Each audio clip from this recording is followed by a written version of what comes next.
사도신경하심으로 신앙 고백하겠습니다. 전능하사 천지를 만드신 하나님 아버지를 내가 믿사오며 그 외아들 우리 주 예수 그리스도를 믿사오니 이는 성령으로 잉태하사 동정녀 마리아에게 나시고 본디오 빌라도에게 고난을 받으사 십자가에 못 박혀 죽으시고 장사한 지 사흘 만에 죽은 자 가운데서 다시 살아나시며 하늘에 오르사 전능하신 하나님 우편에 앉아 계시다가 저리로서 산자와 죽은 자를 심판하러 오시리라. 성령을 믿사오며 거룩한 공예와 성도가 서로 교통하는 것과 죄를 사하여 주시는 것과 몸이 다시 사는 것과 영원히 사는 것을 믿사옵나이다. 아멘. 찬송가 440장입니다. 찬송가 440장 어디든지 예수 나를 이끌면 찬양합니다. 440장입니다.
기도하겠습니다.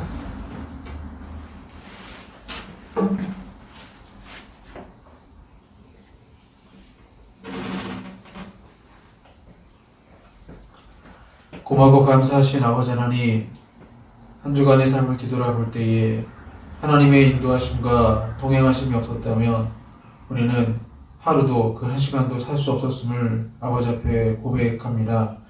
그러나 저희들 너무나 연약하여서 우리와 동행하시는 그 하나님을 인지하지 못하고 죄악 가운데 넘어지며 쾌락을 추구하며 이 세상의 것을 너무나 사랑하며 살았습니다. 또한 우리가 예수 그리스도의 사랑을 전해야 되지만 오히려 사람들을 때로는 미워하고 시기하며 질투하기도 했고 연약한 그런 성품을 또는 분노의 감정으로 나타나기도 했고 또한 하나님 세상 즐거움을 쫓다가 넘어질 때도 있었습니다. 이런 우리 모든 죄를 아버지 앞에 고백하오니 지금 십자가의 보혈로 용서하시고 우리의 영혼을 새롭게 하여 주시옵소서. 선거를 앞두고 있습니다. 주님께서 이 나라에 정말 하나님이 원하시는 사람들이 또 여호와를 경외하며 이 백성을 두려워하는 자가 정치를 잘 감당할 수 있도록 하나님께서 함께하여 주시옵소서.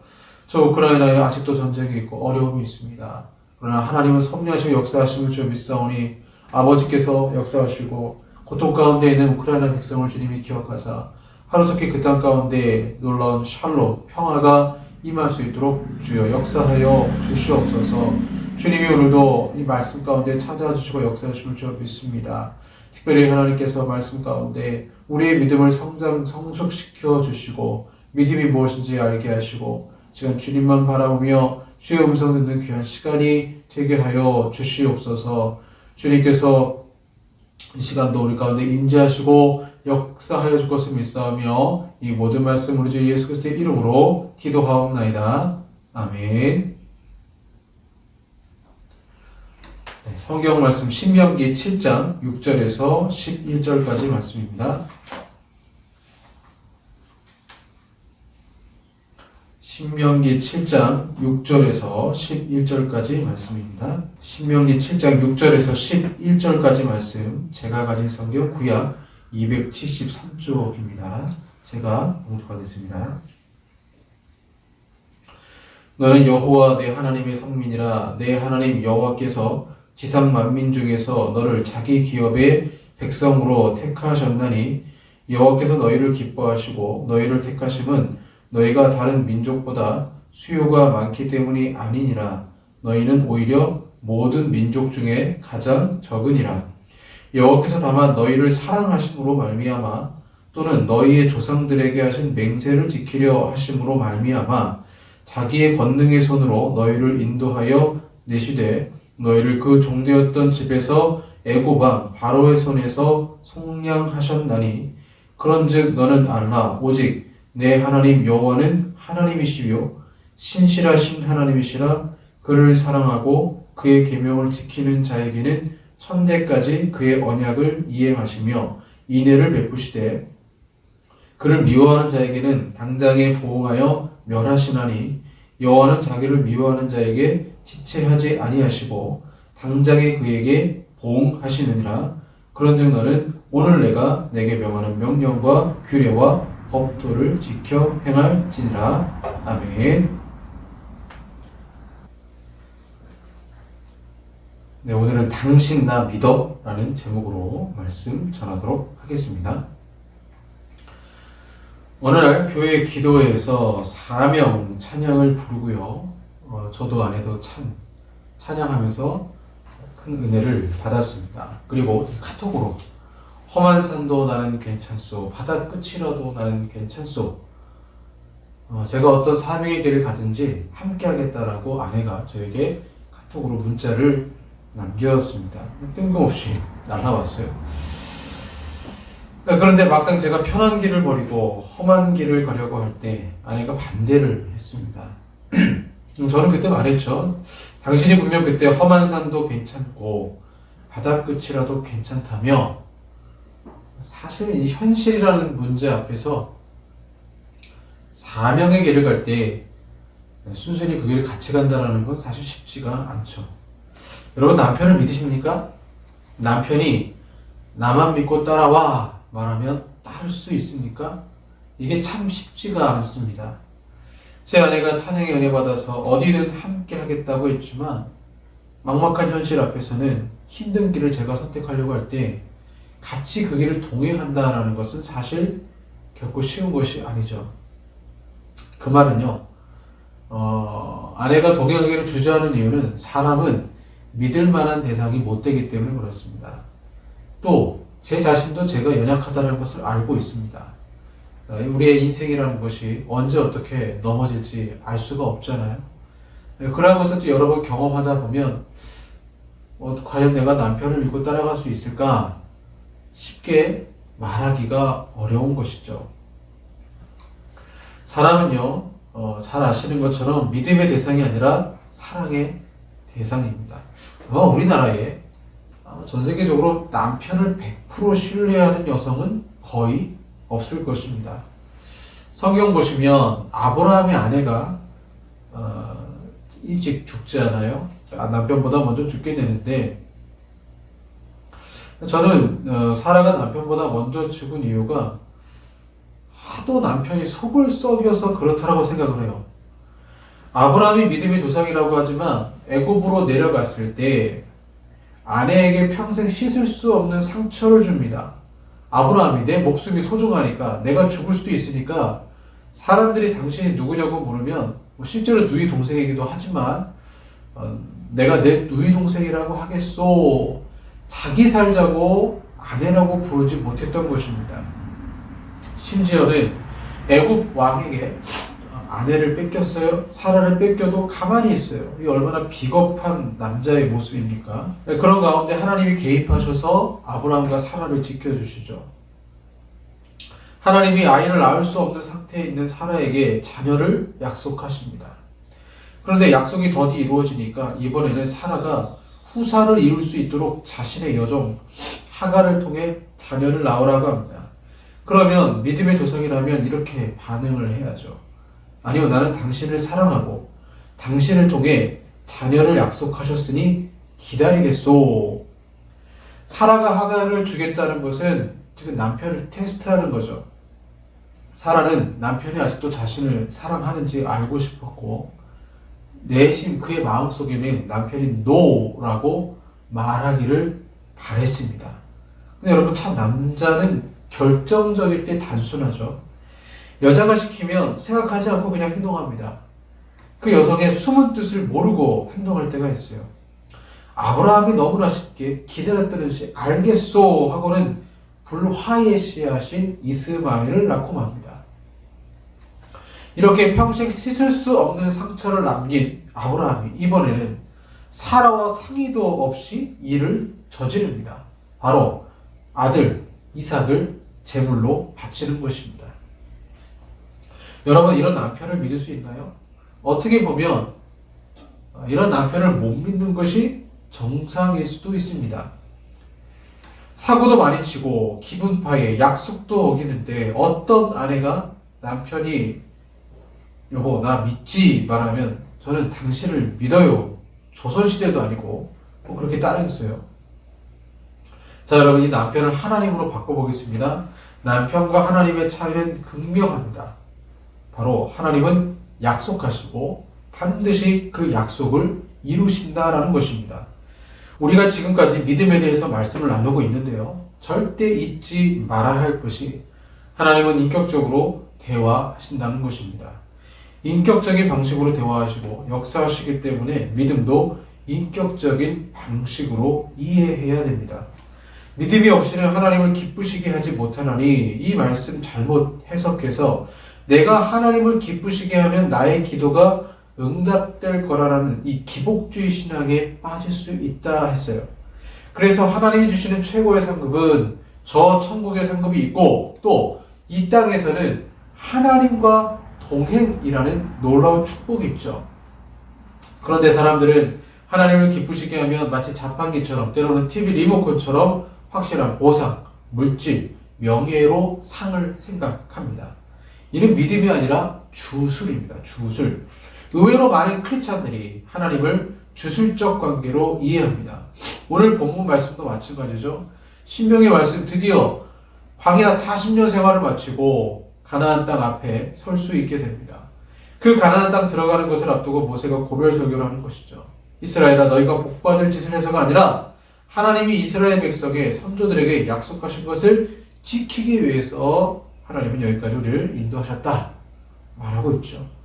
하나님의 신실하심, 믿을 만한 분이라는 것이 사실 본문에서 훨씬 더 강조되고 있습니다. 그러나 사람들은 오늘 본문을 읽을 때에 어디를 많이 강조하냐면 9절에 보시면 그를 사랑하고 그의 계명을 지키는 자에게는 천대까지 그의 언약을 이행하시며 인애를 베푸시되 여기에 또 이제 은혜를 받게 돼요. 아 그래 내가 계명을 지키면 하나님이 나에게 복을 주시고 천대까지 그의 언약을 이행하시는구나. 또 이 부분만 가지고 말씀을 적용할 때가 있죠.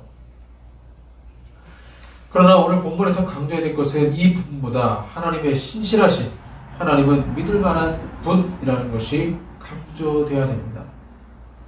그러나 사람들은 내 소원을 이루기 위한 하나님의 권세, 하나님의 지위 등을 오히려 이용해서, 하나님을 이용해서, 그래서 그것을 얻고자 하는 것으로 본문을 이해하려고 하는 거죠.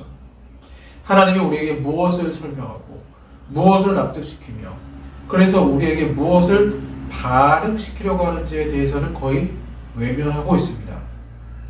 그러니까 하나님은 우리와 언약하시고 인격적인 관계를 형성해서 동행하길 원하시는데 우리는 인격적인 하나님보다는 나의 소원을 들어주시는 주술적 관계를 통한 믿음을 원하는 것이죠. 이것이 바로 잘못된 믿음입니다.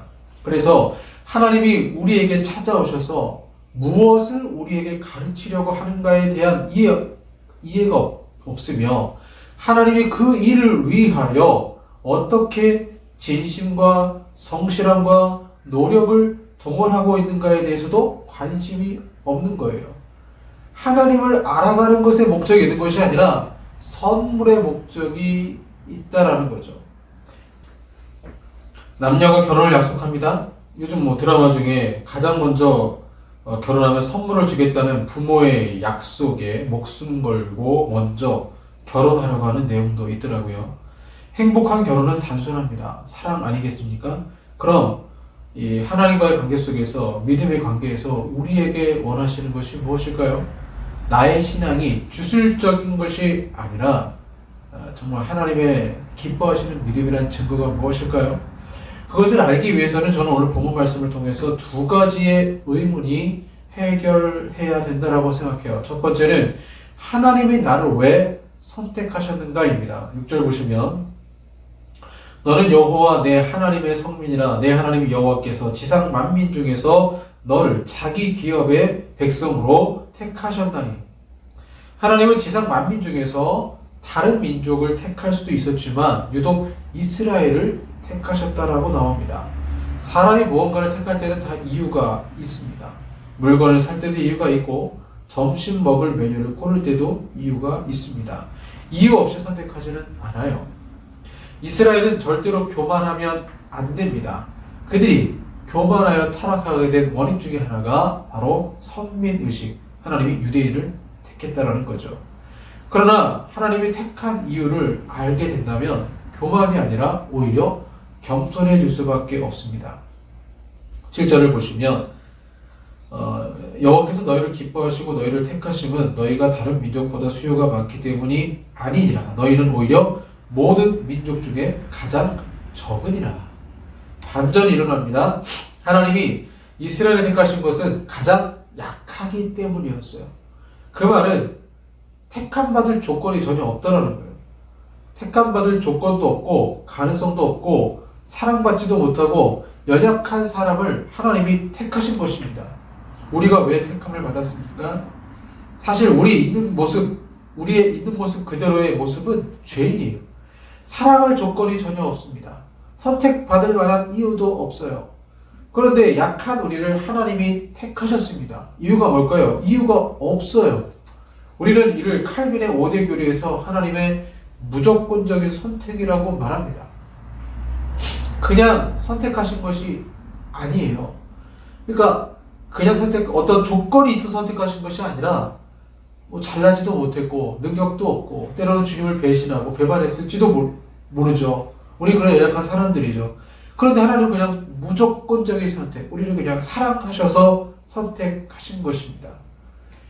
어떤 조건도 없고 그냥 하나님이 택하신 거예요. 이러한 선택을 8절에서는 다만 너희를 사랑하심으로 말미암아 이렇게 나와요. 하나님의 사랑의 속성이 우리를 택하신 것입니다. 그 사랑은 조건의 사랑이 아닌 무조건적인 사랑으로 우리를 부르신 것입니다. 두 번째는 하나님은 나를 왜 버리시지 않는가예요. 모세가 볼 때 광야 40년 생활 중 이스라엘은 참으로 불순종 많이 했습니다. 원망 불평도 많이 하고 우상 숭배에 빠지기도 하고 모세를 죽이려고도 했습니다. 참 불평불만 많은 백성들이었어요. 그런데 하나님은 그들을 버리지 않으셨습니다. 이유가 무엇일까요? 약속하셨기 때문이죠. 8절 보시면 여호와께서 다만 너희를 사랑하심으로 말미암아 또는 너희 조상들에게 하신 맹세를 지키려 하심으로 말미암아 이렇게 나오고 있습니다.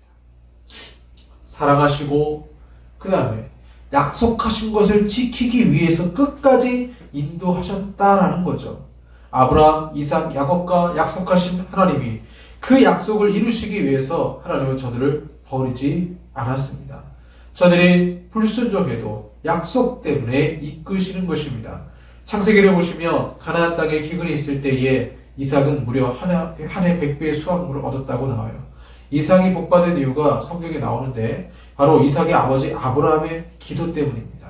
아브라함이 하나님과 약속하신 것을 이루게 하기 위해서 하나님은 이삭을 축복하신 거예요. 물론 이삭 본인이 온유한 성품을 받은 것도 있지만 하나님은 아브라함과의 약속하신 것을 그의 후세대에게 생각하시고 이루시는 것이죠. 성경은 이를 일방 언약이라고 말합니다. 아브라함과 언약하실 때 제물을 쪼개라고 하세요. 그 쪼갠 제물 사이에 여호와의 불이 지나갑니다. 아브라함은 지나가지 않아요. 메리트, 언약 자체가 쪼갠다는 뜻을 가지고 있잖아요. 약속을 지키지 않으면 그 약속을 지키지 않는 대상은 쪼개지는 거예요. 지나간 자만 쪼개집니다. 그런데 그 작은 제물 사이를 여호와 하나님만 지나가시고 인간은 절대 약속을 지킬 수 없기 때문에 하나님은 언약을 이루실 수 있기 때문에 당신의 열정과 열심히 성자 예수 그리스도를 우리 때 보내셔서 인간을 구원하시는 언약을 이루시는 것입니다. 그러면 왜 하나님이 절대로 우리를 버리시지 않을까요? 예수 언약 피 때문에 그런 거죠. 예수님의 피 언약으로 인해서 우리는 영원히 속죄함을 받았고 한 번 그 약속하신 것을 이루시기 때문에 우리를 버리지 않는 것입니다. 이를 성도의 견인이라고 합니다. 하나님이 끝까지 인도하시는 것입니다. 여기까지가 우리를 선택하시고 언약하시는 하나님에 대한 내용이에요. 이 부분이 하나님의 믿음, 바로 복음에는 의가 나타나서 하나님의 의가 나타나서 믿음으로 믿음에 이르게 하나니 이 믿음으로 믿음에 믿음이 그냥 나오는 게 아니고 하나님과 성도 간의 인격적인 관계 속의 믿음. 근데 여기에 이 믿음은 하나님의 일방적인 사랑이 들어가 있는 믿음이 되는 것이죠. 그런데 우리 하나님은 여기서 멈추지 않으시고 복을 주시겠다는 거예요. 9절과 10절에 보시면 그를 사랑하고 계명을 지키는 자에게는 언약을 이행하시고 인애를 베푸신다고 말씀하셨어요. 왜 모세는 추가로 여호와 하나님을 사랑하는 믿음을 말할까요? 성경을 읽을 때는 어디를 강조를 해야 되는가가 참 중요한 것 같아요.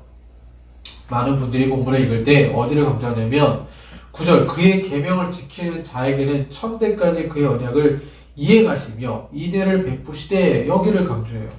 이 부분만 강조해서 생각해서 읽는다면 제가 볼 때는 하나님의 의도를 잘못 파악한 것입니다. 9절에서 중요한 것은 바로 이 말씀이에요. 내 하나님 여호와는 하나님이시고 신실하신 하나님이라는 거예요. 신실하신 하나님. 하나님이 모세를 통해 본문의 말씀을 하신 이유는 이스라엘아 봐라. 너희는 선택받을 만한 무슨 선함이 있냐? 없다는 거예요. 너희는 수천 번 나를 배신해서도 나는 언약을 이루기 위해서 너희를 끝까지 인도할 것이다. 약속을 지키는 하나님이죠. 나는 너희를 근데 사랑하기 때문이다. 그러면 본문을 이해하면서 우리가 감동받아야 할 것은 하나님이 나를 사랑하신다는 것입니다. 하나님이 사랑할 조건이 없는 나를 사랑하셔서 약속도 하시고 그 약속도 이루시는데 이를 믿는다면 9절 11절 너 나 믿냐? 말씀하시면 나 따라올래? 이렇게 하시면 복을 주시겠다는 거예요. 하도 못 믿으니까 제발 날 좀 믿어달라는 거예요. 제발 날 좀 믿어라. 그럼 어떻게 하겠다고요? 계명을 지키면 복까지 주시겠다는 거예요. 그러니까 본문을 잘못 이해하면 하나님 계명 지키면 복을 받고 지키지 못하면 저주 받겠구나. 이것만 머리에 넣습니다. 아니에요. 성경에서 말하고 싶은 것은 믿음 자체가 중요하다는 것입니다. 사람들은 하나님을 믿은 결과에 주목할 때가 많습니다. 저 사람 저 성도 예수 잘 믿어서 복 받았대. 아파트가 몇 배가 뛰고 땅값이 몇 배가 오르고 자녀들은 서울대를 가고 말썽도 안 피고 그런데 다 결과만 주목을 해요. 그리고 어떤 문제가 해결받은 것만 주목합니다. 그러나 여러분 믿음으로 인해 나타난 결과보다 믿음 자체가 훨씬 가치가 있는 것입니다. 이유는 믿음만이 하나님과 인간을 인격적으로 연결시켜 주시는 유일한 끈이 되기 때문입니다. 그럼 이렇게 되는 거죠. 가나안 땅에 들어가기 전에 이스라엘 백성들이 모세의 말을 들었을 때 깨달아야 됩니다. 와, 하나님이 부족한 우리들을 사랑하시고 언약을 이루시고 포기하지 않으시고 감격하게 돼요. 그런 여호와 하나님 인격적으로 사랑해야 되겠구나. 주님은 이 고백받기를 원하시는 것입니다. 이것이 계명입니다. 율법이 무엇입니까? 단순히 하나님 말씀하시는 것 지키는 것이 율법이 아니에요. 하나님의 사랑에 감탄해서 반응을 하는 것이 믿음입니다. 예를 들어 보겠습니다. 어떤 부부가 있어요. 사이가 안 좋습니다. 이혼의 위기까지 간 부부였어요. 결혼기념일이 됐어요. 선물을 준비합니다. 잠깐의 대화를 나눕니다. 하지만 그 관계 속에 중요한 것이 없어요. 사랑이 없습니다. 여호와 하나님을 사랑하지 않고 행하는 것이 바로 주술적인 믿음이에요. 하나님을 사랑하지 않고 행하는 것이 주술적인 믿음이죠. 남편이 당신 나 믿어 이렇게 따라올 수 있어 말할 때 사람들 아유 저 왼수 또 왜 저러나 이렇게 얘기하죠.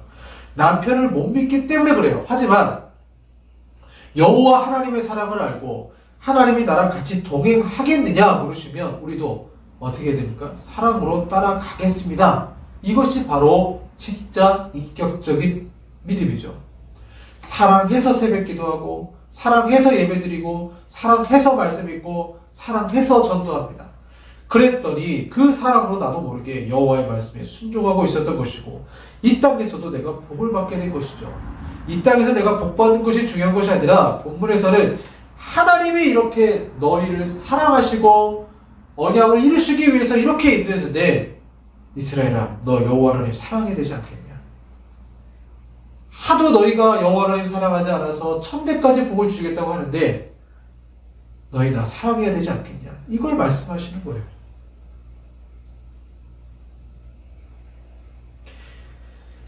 우리의 중심을 한번 살펴보기를 원합니다. 어떤 분들은 말합니다. 성경은 하나님의 연애 편지라고 말합니다. 우리를 그렇게 사랑하셔서 연애 편지 쓰신 것입니다. 사랑하는 여러분, 천대가 그 약속을 이루는 것보다 중요한 것은 동기, 하나님을 사랑하십시오. 믿음은 하나님을 사랑하는 것에서 시작됩니다. 기도하겠습니다.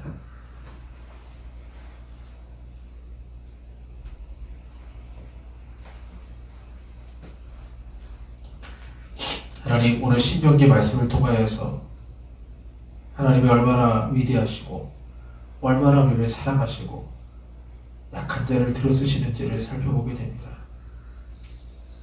그러기에 주님이 우리에게 원하시는 것 바로 여호와 하나님을 사랑하는 것인데 저희들 너무나 부족하여서 주님 사랑하지 않고 주님이 주시는 선물에만 주목할 때도 있었습니다. 이런 연약한 저희들 주님 불쌍히 여겨주시고 우리 마음에 하나님을 사랑할 수 있는 마음을 주어주시고 성령으로 충만케 하셔서 주님을 사랑하는 그 마음으로 주님을 기뻐하며 진정한 믿음의 관계로 들어가는 저희들이 되게 하여 주시옵소서. 예수님 이름으로 기도합니다. 아멘. 십자가 그 사랑 멀리 떠나서 찬양하겠습니다.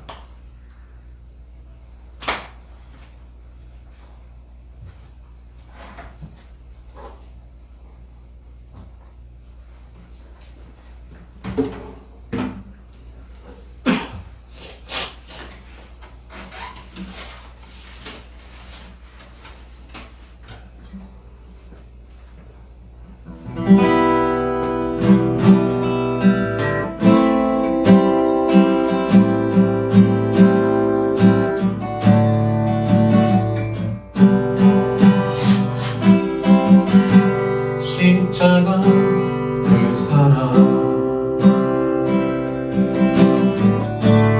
멀리 떠나서 무너진 나의 삶 속에 잊혀진 주네 돌 같은 내 마음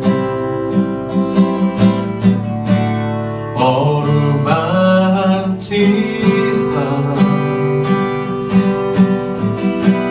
다시 일으켜 세우신 주를 사랑합니다.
자녀라.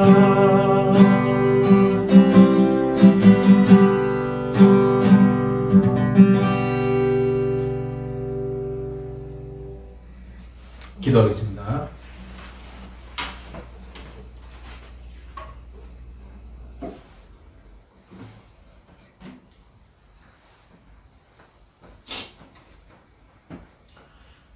십자가 그 사랑 멀리 떠나서 예배드리고 새벽에 기도하고 주님을 찬양하며 주의를 지키며 의무와 형식적으로 사랑한다고 고백만 할 때가 많았습니다. 주님, 하나님께서는 연약한 자를, 선택받을 만한 조건이 전혀 없는 자를 그렇게 부르시고 당신이 약속하신 것을 끝까지 이루시지만 저희들은 선물에만 주목하고 그 선물을 얻어내는 것이 믿음이라 생각하고 아버지의 마음을 아프게 할 때가 너무나 많았습니다.